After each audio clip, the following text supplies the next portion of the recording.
Allopathy के drugs लेते लेते मैंने कुछ एलोवेरा के बारे में भी सुना था, कुछ पढ़ा भी था, तो मैंने एलोवेरा भी लेना शुरू कर दिया। आज बाजार में जितनी भी किस्म का एलोवेरा मिलता है वो मैंने शुरू कर दिया। एक कंपनी की 2-4 बोतल ली, असर नहीं आया होगा, मैंने दूसरे कंपनी की बोतल लेनी शुरू कर दी। संभवतः इसमें कुछ रिजल्ट ज्यादा होंगे, कुछ कंटेंट ज्यादा होंगे। कहने की अभिप्राय यह है कि मैं 1 नहीं, 2 नहीं, 50 नहीं, मैं 150-200 बोतल एलोवेरा की जो जूस मार्केट की जितनी भी मार्केटिंग कंपनी बना रही थी, मैंने किसी को नहीं छोड़ा। अंततगतवा क्या हुआ मैं वो बताना चाहता हूं दोस्तों ये सब एलोवेरा पीने के बावजूद डॉक्टर चिकित्सक साहिबान का सुझाव था कि आपका ब्लड शुगर बहुत बढ़ रहा है, आपको इंसुलिन शुरू कर देनी चाहिए। उनके मशवरे को माना और मैं इंसुलिन पे आ गया। 2.5-3 साल तक मैं इंसुलिन लेता रहा। एक बार तो असर आया, कुछ कंट्रोल हुई, उसके बाद उसने तो अपनी दौड़ उच्च स्तर पर लगानी शुरू कर दी।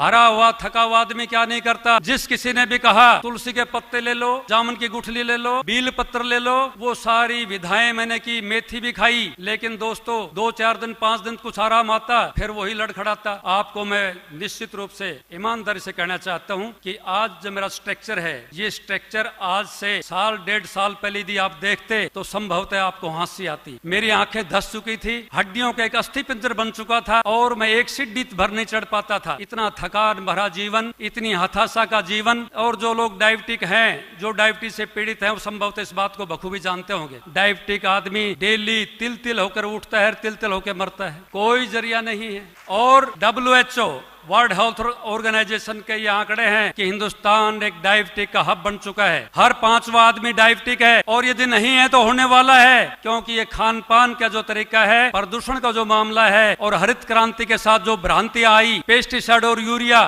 हरित क्रांति तो देश में आई, लेकिन वो 2 भ्रांति लेके आई। उन 2 भ्रांतियों ने हमारे स्वास्थ्य के साथ जो खिलवाड़ किया है, चिकित्सा विभाग से संबंध होने के नाते आपको बताना चाहता हूँ, यह रासायनिक खाद, इनका प्रभाव हमारे समूचे खाद्य पदार्थों में। यदि हम 4 चपाती भी खाते हैं तो आप नहीं जानते मेरे दोस्तों, मेरे बुजुर्गों, माता और बहनों, हम 1 चपाती पेस्टिसाइड और यूरिया के खाते हैं। दूध पीते हैं 250 ग्राम, तो 50 ml हम दूध पेस्टिसाइड और यूरिया का पीते हैं। इस हालात से हम खराब होते हैं। शायद मैं उसका शिकार हुआ।